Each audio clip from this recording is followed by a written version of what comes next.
Hey everyone, this is Steve from GamersNexus.net, and today we are looking at Offspring Fling for Heat Signature, which is our series that I will be expanding now to be a more analytical look at what makes these indie games so great and why you should pay more attention to them. Offspring Fling is available on Steam. It is a platformer game that is actually based on to quote the game's About section, poor forest creature that has misplaced all of her children, and you have to fight through the levels basically throwing these baby Pikachu things at different obstacles or walls or challenges, and you're using them very similar in the way that Yoshi's Island or Yoshi's Story used the Yoshi eggs, of course, in the older games. If you're familiar with those, you are basically picking them up and throwing them to complete challenges, and then your goal ultimately is to get them to the end of the level and save them all, which is where it differs slightly from Yoshi's Story. So that's the basic mechanic. It's just a typical platformer. You're running, jumping, throwing, all of that good stuff, and completing different obstacles, which means that the game is highly level focused, because in platformers, as many of us know, it is going to be skill and level focused, putting major emphasis on dexterity and of course the developer's ability to design a fluid level. Offspring Fling's levels are very fluid, and they make you want to replay them after getting through them the first time. That's something that really made me play through this and hooked me immediately. Some of the levels wear you out, and you say, bump that, I'm not going to do that a second time, and you're just happy to get it over with. But for the most part, the timings and goals set by the game, the gold award, silver award, which is basically just completing it, and the developer time award, means that it is a time trial based challenge system. You are not required to beat them in a certain amount of time, because the timer ticks up and not down, but it does keep you playing, and the timings and goals are set so accurately that you are often within reasonable reach of the goal, maybe a second or two, and that provides encouragement to achieving it. So that's where the natural playability comes in. The game, and I'll be using this word a lot, the game naturally lends itself to just being highly playable and very easy to just run through and kind of play for a while and have fun and take it easy while still having a very challenging obstacle or level to complete. So it's not like it's easy mode, but it does appeal to both casual players and more hardcore platformer players. So it is very good at educating the player. Again, it naturally lends itself to educating the player, actually. And its levels are fast enough where dying stands more as a point of learning and less as a point of punishment. You'll make mistakes on each major step of the way. That's just how these platformers work. We all know it. You're gonna fall down the hole or fall into the lava or throw your baby into the pit of acid. Sorry, I swear I didn't mean to. And you'll make these mistakes definitely on the way, but the important thing is that the mistakes are highly obvious. You know immediately why you failed or screwed up or whatever. You know why, and that makes it that much easier to overcome, because there's never a question of why the heck did I just die right there. You know, and you can kind of study what just happened and figure out, okay, I need to jump here and then duck here or whatever in your next pass through the level.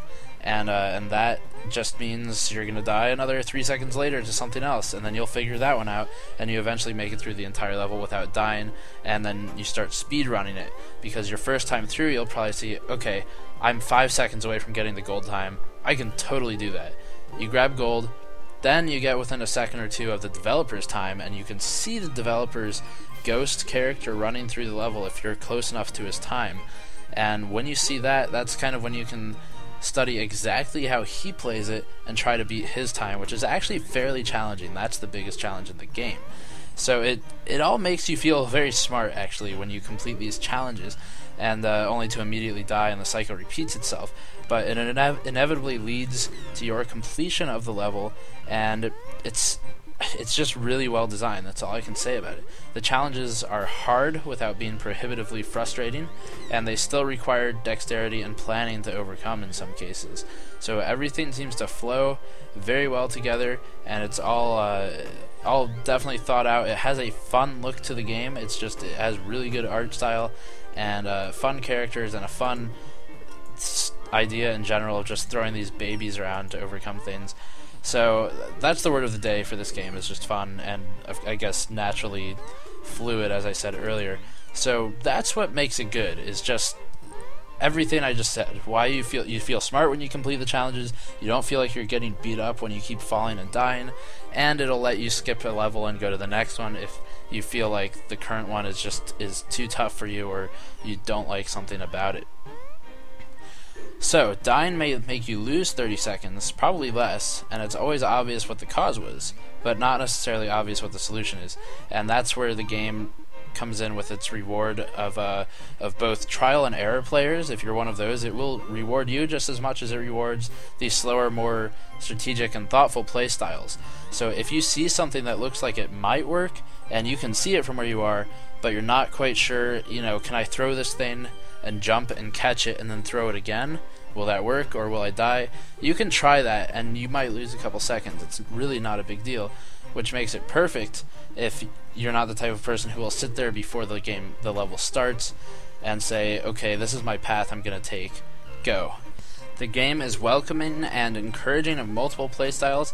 Its accessibility makes it fun for challenge-driven players and more casual players, and the egotistical I'm so smart mechanic that rewards you for completing a playthrough quickly, or even just completing a level if it's a particularly tough one, is what drives the whole game. It drives it all home, and that's what makes it's the adhesive. The entire reward of these platformers is to make the player feel good about what they did and feel skilled and feel like they're learning. It's not like there's a story holding it together. We know that, okay, there's a baby and whatever, you gotta save it, big deal. It's just like Lemmings. It's all skill and fun, and there's some exploring element to it too. Of course, it's also accessible in its graphics, which make it a solid travel or laptop or play at work game, just because it is going to be playable on nearly any PC. Of course, you can check our website for more PC builds on that, but that's Offspring Fling. That's everything you need to know, so go out there and check it out. It is on Steam currently for $8. I highly recommend it. I picked it up for $3 during the sale, but I would buy it for $8, definitely. I really enjoyed this game, and I don't enjoy games a lot anymore. I've played a lot of them, so it definitely gets my vote in terms of something highly playable, highly accessible, that you can have fun with without getting too enraged, and without it being too easy as well. So check that out, and we are working on more hardware videos this week, as well as more of course game-based videos. We'll have some stuff online soon for you to check out on Castle Story and other games that we've covered previously, so definitely give all of that a look.